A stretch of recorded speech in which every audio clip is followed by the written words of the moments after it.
இந்த வாரம் ஹீரோ சரவணன் பேசுறேன். சொல்லுங்க. இந்த வாரம் ஃபுல்லா நீங்க தான் சார் செஞ்சுட்டு இருக்கீங்க. சரி, ஓகே. தோற்றமும் நீங்க தான் இருக்கிறீங்க. திடீர்னு பார்த்தா தலைவன் தலைவியும் இருக்கிறீங்க. இன்னைக்கு நீதியும் சட்டமும் நீதியும் நீங்க தான் சொல்லிக்கிறீங்க. நீங்க படம் பார்த்துட்டீங்களா பிரதர்? தேங்க்யூ. சொல்லுங்க. நீங்க வந்தாவே பார்க்காம இருக்க முடியாது. நன்றி நன்றி நன்றி. நீங்க கேட்ட கேள்வி எனக்கு புரிஞ்சிருச்சு. நான் இவரை வச்சு அவர்கிட்ட சொல்லிட்டேன். உங்க கேள்வி வந்து அற்புதமான கேள்வி. நீங்க அவங்கள்ட்ட கேட்டது.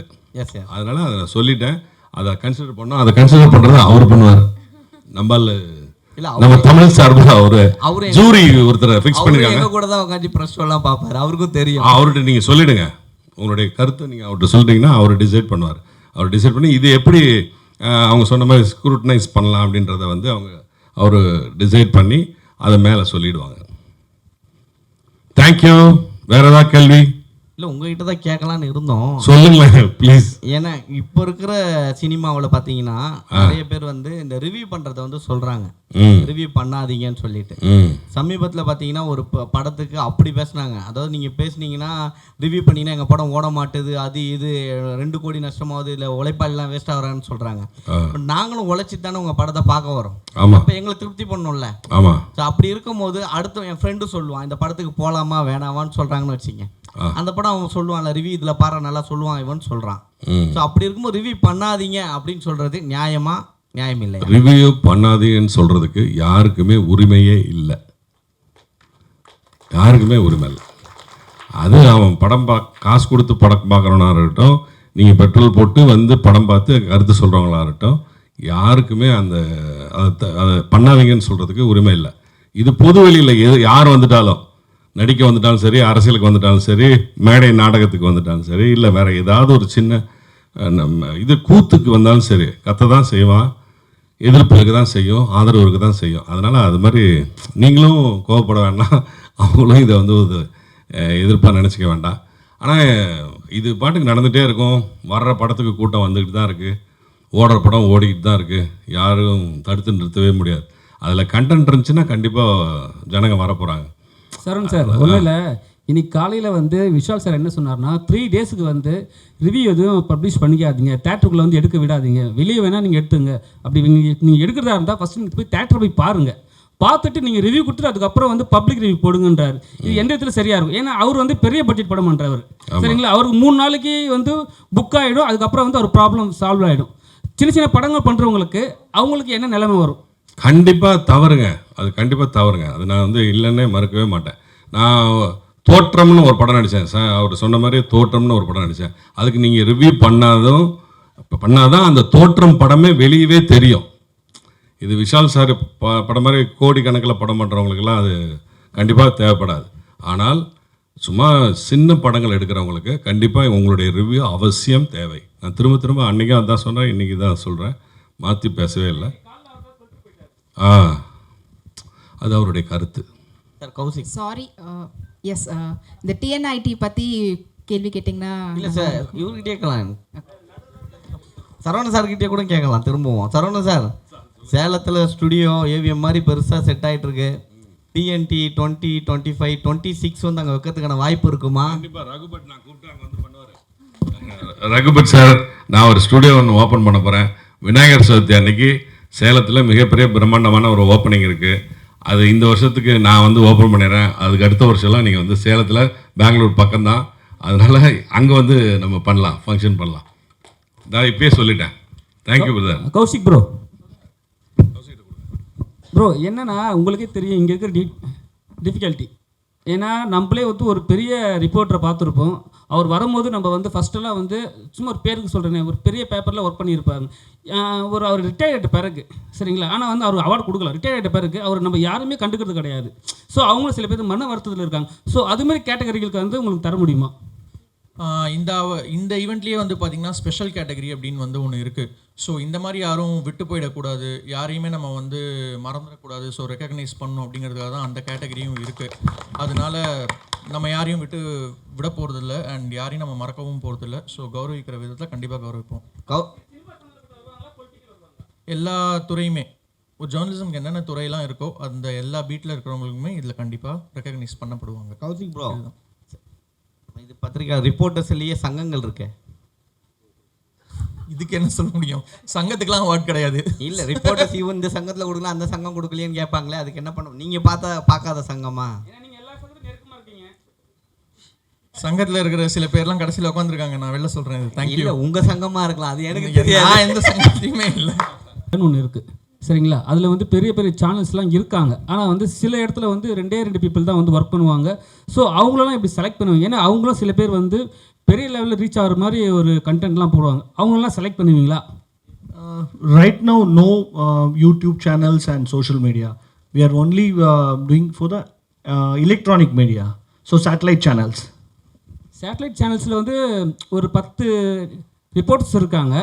அவங்கள எப்படி நீங்கள் செலக்ட் பண்ணுவீங்க? ஏன்னா வந்து நம்ம ஒரு ரிப்போர்ட்டர் வந்து சீஃப் ரிப்போர்ட்டர்னு வந்து மென்ஷன் பண்ணிவிடுவோம் சரிங்களா. மற்ற எல்லா ரிப்போர்ட்டரும் வந்து நல்லா ஒர்க் பண்ணுவாங்க, ஆனால் அவங்க சீஃபாக இருக்க மாட்டாங்க. ஸோ அவங்களும் எப்படி செலக்ட் பண்ணுவீங்க? அப்போ எல்லாத்துக்கும் சீஃப் ரிப்போர்ட்டர் தான் செலக்ட் பண்ணுவீங்களா? Can you repeat 1 minute? Only நான் தமிழ்லேயே சொல்கிறேன், இங்கிலீஷ் சொல்லுங்கள். ஏன்னா தமிழ்நாடு ப்ரெஸ் மீட் இது. Okay. Yeah. We can sir, I can understand Tamil. I can't communicate. That's totally fine. Madam என்னன்னா எல்லா மீடியாவில் வந்து சீஃப் ரிப்போர்ட்டர் ஒருத்தர் இருப்பாங்க சரிங்களா. அவங்கள தாண்டி தான் மற்ற ரிப்போர்ட்டர்ஸ்லாம் இருப்பாங்க. அவங்களுக்குலாம் எப்படி வந்து செலக்ட் பண்ணுவீங்க? ஏன்னா மேக்ஸிமம் எல்லாமே சீஃப் ரிப்போர்ட் தான் கலெக்ட் பண்ணுவாங்க. எடுத்த உடனே ரெஃபரன்ஸே வந்து சீஃப் ரிப்போர்ட் தான் கன்ஃபார்ம் பண்ணுவாங்க. ஸோ அவங்கள தாண்டி எதாவது பண்ணுவீங்களா?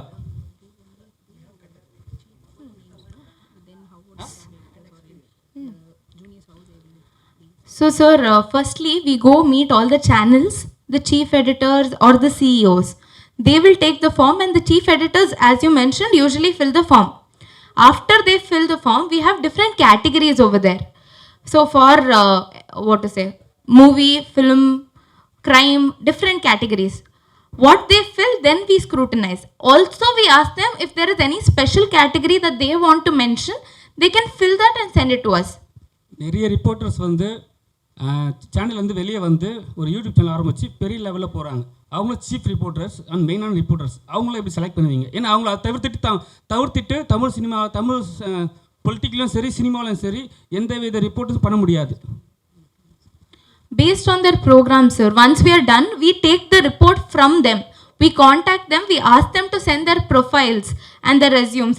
We see the years that they've worked, what they have done, and then the scrutiny will happen. And for your question about digital media, YouTube channels, probably in the future, right now we are only focusing on TNIT began for satellite channels.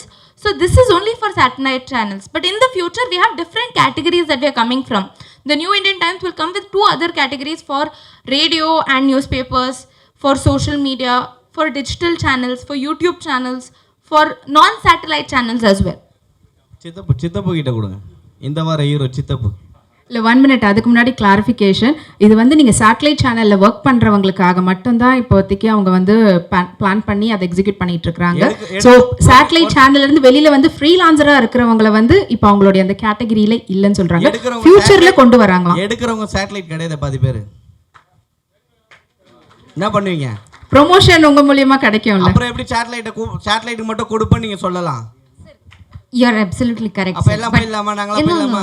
We are not demeaning or not. We are not telling that social media or other channels other than satellite channels are less.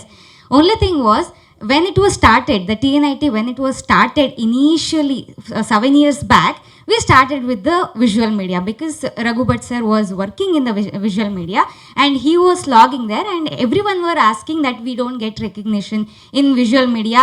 Only the anchors will be seen on the TV. But who are working reporters and all. Back then, 7 years back, we were not so, social media was not so in boom. That is why it started. Now we are actually planning, as Kushi said, next year we are actually planning for the print media, social media, all the separate categories. Next year we are definitely planning. We are taking step by step, sir. We are also very, like, we started very, like a small little kid started the New Indian Times with the vision of encouraging all the reporters who work on the field and who are not seen on the screen. That is why it was started. Next year we'll continue, we'll make it very much bigger, and we'll respect, and we extremely respect all the social media. That is why we have invited, with all the respect, we are invited you, sir. That is why. இப்போ ஒரு ரிப்போர்ட்டர்ஸ்ன்னு பார்த்தீங்கன்னா ஒரு சேனலுக்கு நிறைய பேர் இருக்காங்க. So ஸ்பெசிஃபிக்காக இந்த ரிப்போர்ட்டரை எடுக்கிறோம் அப்படின்னா எப்படி எடுப்பீங்க? ஏன்னா அதுலேருந்து இவர் சொன்ன மாதிரியே எல்லாரும் வெளில வந்துட்டோம். இப்போ நானும் அந்த நியூஸ்லேருந்து வெளியில் வந்து சினிமா தான் நான் பார்த்துட்ருக்கேன்.